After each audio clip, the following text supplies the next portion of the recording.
Did some dryer vent cleaning on the roof. The vacuum plugged in on the other side. Cleaning all the dirty lint from the dryer.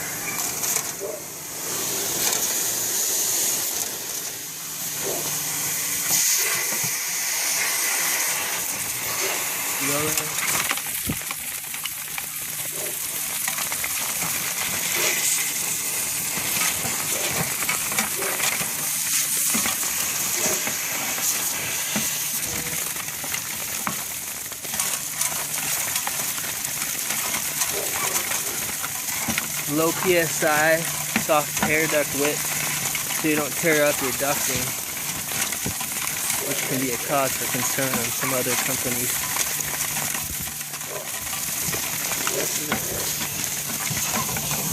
Look at all that lint and dust. Just one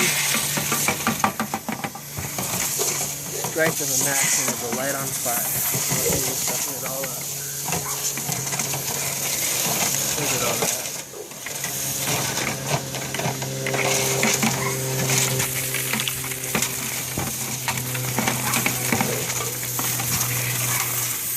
BlackDiamondCleaning.com, 1-800-362